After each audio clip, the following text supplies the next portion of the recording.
Hello everyone, good evening. कैसे हैं आप लोग? उम्मीद है सब मजे में होंगे। आज हमारी बीएनएस की क्लास 6 क्लास 5 में हमने क्या डिस्कस किया था? हमने स्टार्ट किया था एक नया प्रोविजन बीएनएस का। कौन सा प्रोविजन था? General exception. उसमें क्या है कि कोई भी अपराध अगर आप इस स्पेशल सर्कमस्टेंसेस में करते तो अपराध की श्रेणी में आएगा। Nothing is an offence which is done in the circumstances provided in general exception of BNS. मतलब क्या है कि सपोज किसी की हत्या करना क्या है? अपराध है, सबको पता है। मर्डर हो जाएगा, मर्डर का चार्ज लगेगा, फांसी हो जाएगी, उम्र कैद हो जाएगी कुछ। लेकिन अगर वो स्पेशल सर्कमस्टेंसेस हो तब आप वो ऐसी चीज़ें कारित करते हैं तो कोई पनिशमेंट नहीं मिलती। उन चीज़ों की बात करते हैं। हमने कुछ सेक्शन किए थे। सेक्शन 14 में क्या पढ़ा था हमने?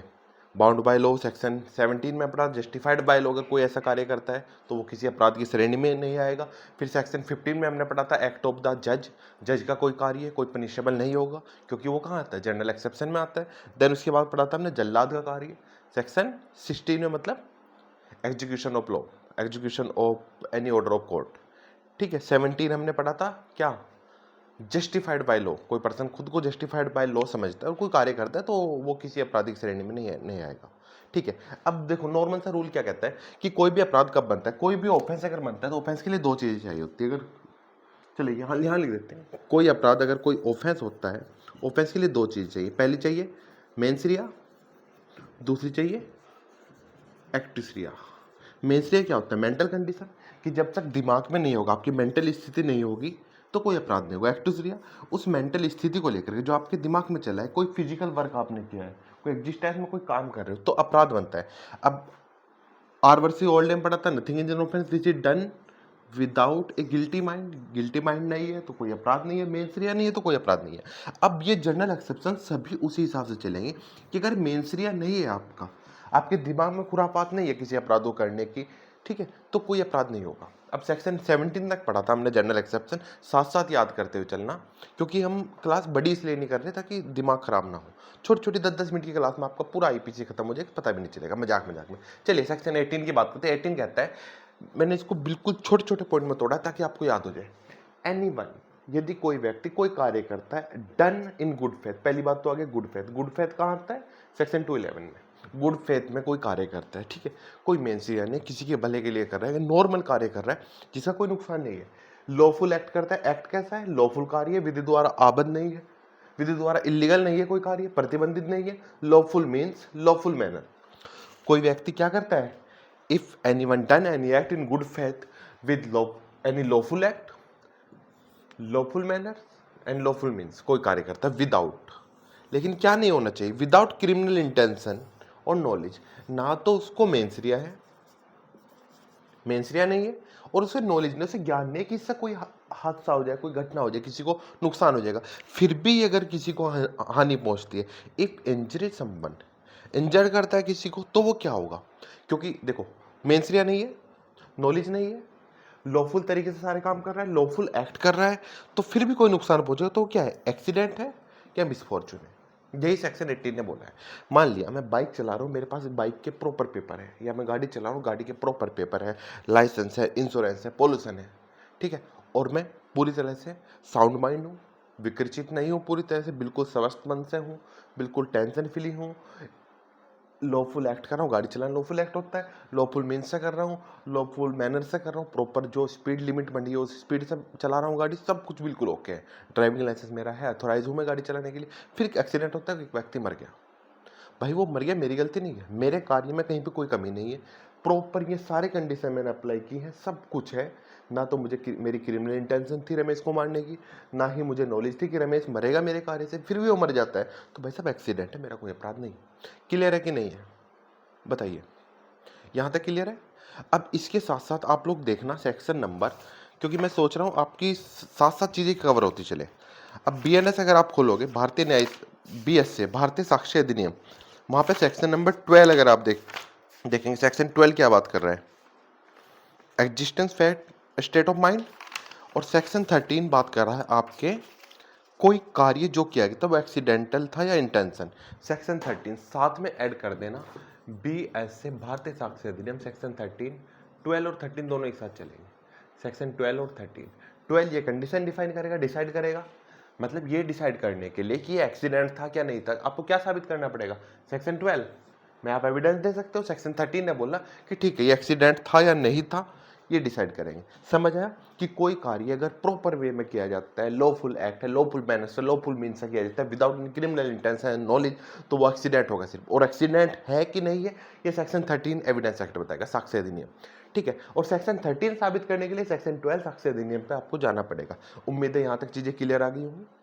एक्सीडेंट के लिए कौन सा सेक्शन देखेंगे हम? सेक्शन 18। पहले कौन सा सेक्शन था? सेक्शन 80। अब पहले क्या था? 80, अब 18। अब सेक्शन 19 पे आते हैं। सेल्फ प्रिजर्वेशन, अपने आप को बचाने के लिए, मतलब लॉ ऑफ नेसेसिटी, आवश्यकता का सिद्धांत। भाई साहब मुझे जरूरत थी, मुझे बहुत जरूरत थी अपने आप को बचाने के लिए। सपोज आपने एक केस सुना होगा, एक जहाज जा रहा है, पानी का जहाज, इसमें 200 लोग सवार हैं। कितने हैं? देयर आर 200 पर्सन इसके ऊपर बैठे हैं। अब आगे देखा सामने पहाड़ आ गया एक बड़ा सा, ये टकराएगा 200 मरेंगे, ये टकराएगा तो 200 के 200 मरेंगे। लेकिन अगर ये जहाज इधर से इधर मुड़ जाए, यहाँ पर एक नाव है छोटी सी, इस नाव में 4 लोग बैठे हैं, तो ये 4 लोग मर जाएंगे। पानी का जहाज है भाई, हाँ पहाड़ पे तभी टकराएगा। ठीक है, पानी का जहाज ही टकराएगा पहाड़ से। यहाँ पे 2 लोग बैठे, एक तो ये है, एक ये है। ये अगर सामने गया तो सारे मरेंगे 200, इधर मोड़ेगा 2 मरेंगे। तो भाई साहब अगर ये इधर मोड़ के इन दोनों को मार देता तो कोई ऑफेंस नहीं हो, क्योंकि इसने किसी बड़े हार्म को रोकने के लिए छोटा हार गया। आपने एक कहावत सुनी होगी कि खाई में कूदने की बजाय कुएं में कूद गए, ताकि नुकसान कम हो। वही बड़े नुकसान को रोकने के लिए कोई कार्य किया जाता है, सेक्शन 19 में आएगा, जो कि कोई अपराध नहीं होगा। क्विड नेसेसिटी नॉन हैबिट लिंगम मैगजीन है, याद रखना हल्की सी, ज़्यादा मैगजीन वगैरह नहीं आती, सिर्फ प्री में क्वेश्चन बनता है, पढ़ते हैं इसको थोड़ा सा, कभी कभार मेंस में बन जाता है तो उसके लिए पढ़ेंगे थोड़ा सा। ये कह रहे हैं act done in good faith. पहली बात तो गुड फेथ में कार्य हो गया, गुड फेथ में तो मेंसरिया नहीं है, क्लियर सी बात है। With intention to prevent another harm, किसी एक हार्म को रोकने, किसी एक नुकसान को रोकने के लिए कार्य किया जा रहा है। ऑल्दो विद द नॉलेज, लेकिन उसे नॉलेज है, किस चीज की नॉलेज है? एप्रेंशन ऑफ द कॉजिंग हार्म, किसी और हार्म होने की इसे नॉलेज थी।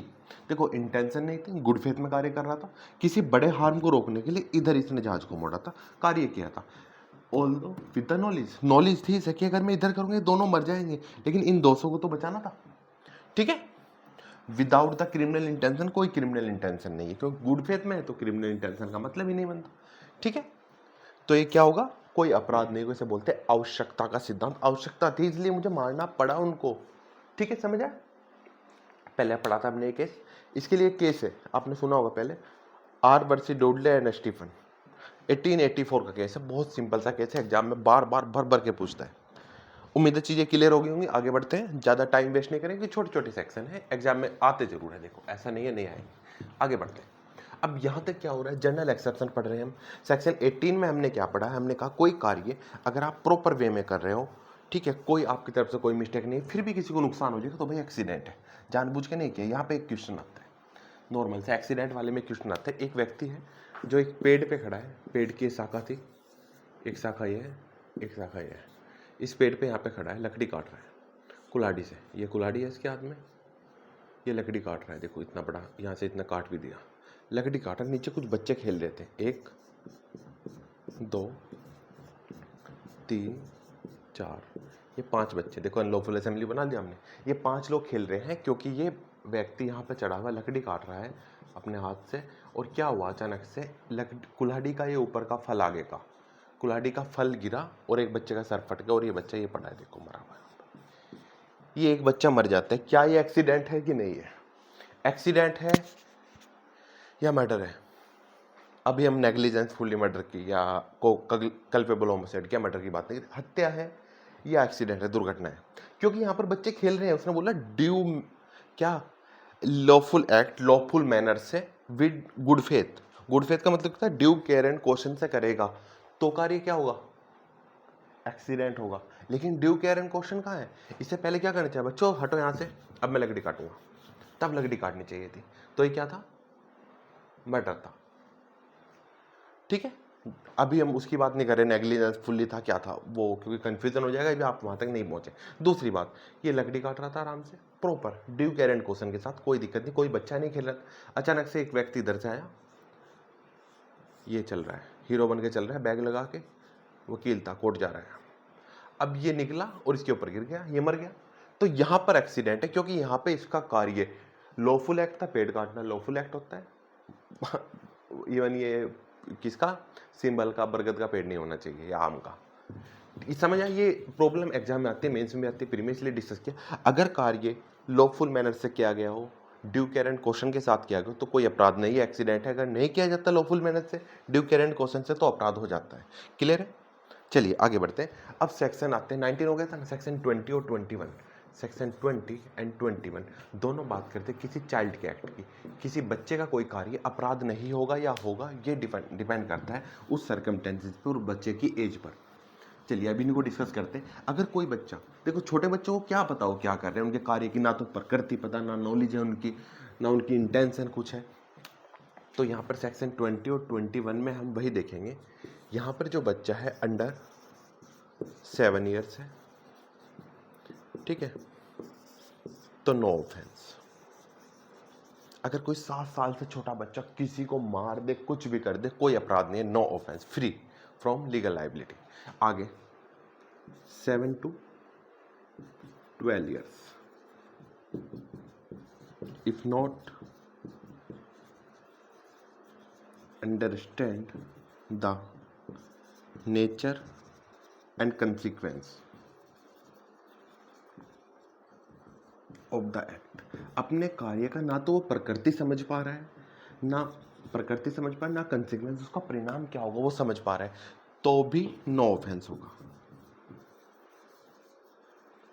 लेकिन अगर वो समझ पा रहा है तो अपराधी है। एग्जाम में क्या आता है, 7 साल से छोटे बच्चे की लायबिलिटी क्या होगी, नो ऑफेंस। 7 साल से बड़े बच्चे की लायबिलिटी डिपेंड करती है उसकी मैच्योरिटी पर।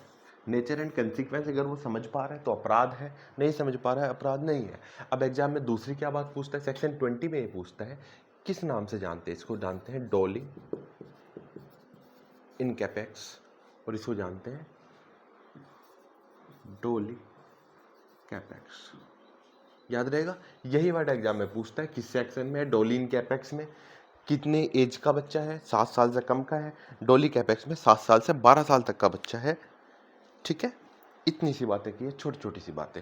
उम्मीद है आपको सारे सेक्शन समझ में आएंगे। 7 साल से बच्चा अगर कोई भी अपराध करता है, कोई लायबिलिटी नहीं, भले भी वो मर्डर कर दे। लेकिन 7 साल से 12 साल से बीच का बच्चा है, तो 7 साल से बड़ा, 12 साल से छोटा, वो कोई भी कार्य करता है, उसका नेचर और प्रकृति को भली बातें ज्ञात है, उसे जानता है कि उसका परिणाम क्या होगा, कंसिक्वेंस पता है उसको, नेचर पता है अपने एक्ट का, तो वो यहाँ पर लायबल होगा। लेकिन अगर उसे नहीं पता, not understand the nature and the consequence of the act, तो कोई लायबिलिटी नहीं होगी। हमने पढ़ा था सेक्शन 18 एक्सीडेंट, सेक्शन 19 क्या, लॉ ऑफ नेसेसिटी, सेक्शन 20 क्या, डोली इन कैपेक्स, सेक्शन 21 डोली कैपेक्स। उम्मीद है यहाँ तक की चीज़ें क्लियर हुई होंगी। ठीक है, साथ साथ बैरक रखना, एक छोटी सी नोटबुक रखना, जल्दी जल्दी से नोट करना है सारे। आपका बीएनएस 15-20 दिन में, 1 महीना 2 महीने में जल्दी से जल्दी आपकी टिप्स पे हो जाएगा बिना टाइम लगाए। ठीक है, अब कंटिन्यू करना इसको। अपनी जो क्लास आप देख रहे हो सबको सेंड कर दो भाई, अड़ोसियों पड़ोसियों को सबको बुलाओ। यहीं पे करेंगे दोबारा, जैसे 2-3 साल पहले 4 साल पहले करते, ऐसे ही करेंगे सब कुछ। अपने एक्ट शुरू करने जा रहे हैं। ठीक है, all the best everyone, see you soon.